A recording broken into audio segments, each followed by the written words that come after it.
For the first time in the world's history, technology was filling homes with radios, televisions, and modern appliances, items which traditional architecture had never before addressed. Many of these items, while desired for their function, were not viewed as beautiful, as the traditional home had no pre-designated place for them. Instead of rejecting this new lifestyle, he openly accepted change as an inevitable step into what we now know as modern living. Perhaps the best example of his approach into the highly speculative but unknown territory of design can be found in his build, the Farnsworth house. In the late 1940s, Edith Farnsworth, a wealthy patron of the arts, commissioned Mies to design for her a modern weekend getaway along Illinois' Fox River. After years of submitting drawings and studying the land, Edith and Mies agreed on a final proposal, a 1,500 square foot glass box interrupted only by a central core to conceal all pre-designated functions of the house.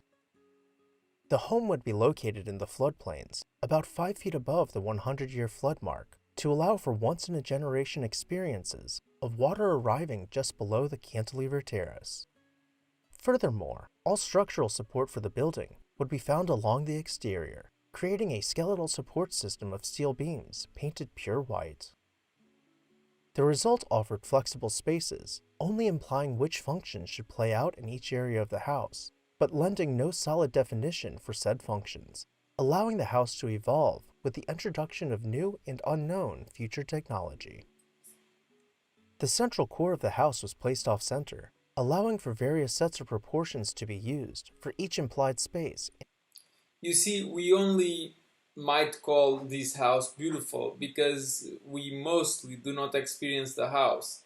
When we do experience the house, we experience leather, wood, and when we look outside the windows, it's just nature that we are appreciating. And if we do focus on the house, which apparently the designer tried to get the design not being there, the beams are not so beautiful. Everything that's structurally related, I mean, if it wasn't there, better. So you see, the actual house part of this is the one that we don't like. Offering a separation between the sleeping area and public areas of the house, such as the office, living, and dining. It certainly looks like a very comfortable place to sleep in. Even if you close all of the curtains, I mean, you're in basically an office space, in a void, in a cold place, with no coziness, with no warmth. Areas by means of a single wardrobe acting as a partition. The main core appeared as a single wood block, housing the kitchen cabinets and appliances out of sight from the living area. Nestled in the same core, you could find the bathroom hidden away, and if you turned the corner to the face opposite the kitchen, you would find a fireplace resting below built-in cabinets designed to conceal anything from a radio to a television. I mean, design-wise, as in just experience with your eyes, it looks harmonious. You see, they managed to get the core of the house being the utilities, where the water is, as in the kitchen is connected to the same place as the bathroom is, which is intelligent if you want to save money. If I don't, which I don't think is the case. But overall, as in if you want to make something futuristic, minimalistic, where the installation, the construction is as stripped down as possible, then it is intelligent. It's something that you might see eventually in space, because it is an efficient type of design. Even though the house offered only one room by technical definitions, the separation of spaces created by the core led to more intimate areas, such as what could be colloquially referred to as the bedroom, which offered full privacy for Edith from the public spaces found throughout. If living in the implied, without planning, I mean, would you call privacy some guest going to the, I mean, if it's just for you using the house, but I mean, if somebody goes up to the kitchen, you're screwed. You're already listening to all of the sound, even if you just live with your husband. If he wants to stay late in the living room, then you listen to all of the sound. I mean, at least having like a sliding door right up here would certainly fix things. Elements for separation proved to be too ambiguous. I mean, this is basically what we saw a couple of years ago from this designer that was at Apple, being obsessed with something, oh, minimalism, or making it thinner and thinner, or strip lining. And then you, even though you achieve something beautiful visually, you forget about the function. Cleverly planned curtains could be drawn to further divide space. I mean, huge kitchen, but where do you eat? Offer a less permanent but more private boundary. When it was finished, the Farnsworth house received mixed criticism. On one hand, some people claimed that the outright rejection of tradition undermined American values, while on the other hand, more people praised it for being a reflection of the current times.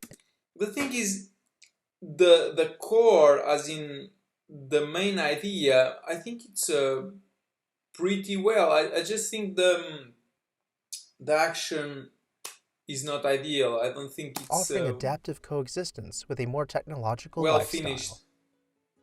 One person who did not like it was Edith Farnsworth herself, who refused to pay for the house. She sued Mies. So she approved, from what I understood, the floor plans, but then she doesn't like the house. I mean, when you design something like this, you can expect for it to, at the best, be something that you rent on Airbnb for a couple of persons to sleep once in their lifetime, just to try, just to experience, but not as a daily. It doesn't seem comfortable. It seems too mechanical, too cold. But then again, I think the overall core idea was right. I just think it wasn't. Claiming that she never approved of the plans and that he had basically conned her out of money. The courts rejected these claims, as there were years' worth of documentation proving that she had approved every step of the design process. She continued to use the house. I mean, the thing is, back in the day, maybe it wasn't as easy to figure out the experience. Today we have 3D. You can even put some goggles and do VR inside your house. For weekend getaways, even hosting parties to showcase the genius of Mies van der Rohe. And perhaps she got her just desserts. Because I mean, is this beautiful? Hell no, this is basically a house Cybertruck. You can't call it pretty. The prettiest thing is what surrounds it. And the material that you saw on the inside. 1954, being just natural. 3 years after the house had been completed, a once-in-a-100-year flood occurred, filling the house with 2 feet of water, destroying many of her personal items. Then, in 1968, Great the state planning. of Illinois, through eminent domain, seized a portion of the property to build a highway. Edith sued to divert construction, but ended up losing the case. She retired to her historic villa in Italy and sold the Farnsworth house to Peter Palumbo, an international collector of fine art and architecture, who restored the house and filled it with a portion of his art collection. Then, in 2003, he placed the house up for sale, prompting preservationists to band together for a fundraiser, offering support to the National Trust for Historic Preservation to purchase the home for public use. Today, Mies' modernist masterpiece, officially named the Edith Farnsworth House, is open to the public for tours. If you have ever visited, I would love to read about your experience down below in the... The thing is, this type of housing, if not to be used for movies, for music video clips, or for the Airbnb once in a lifetime sleeping situation, or giving a party or whatever, although maybe just for the movie, it's not usable, it's not comfortable enough. But I also made a Mies van der Rohe. Check it out. So you enter right here by the television, and you are greeted with a couch, or the people who are sitting in the couch. If you are hungry, you head to the kitchen, you just grab something from the fridge and eat right away. You can enjoy your meal facing the amazing views of nature with this countertop with bar stools. If you need to go pee pee or number two, you just head on to the social bathroom that also serves as the bathroom of this bedroom. And you have the suite, which is basically exactly the same bedroom as that one, but with the bedroom within reach from inside.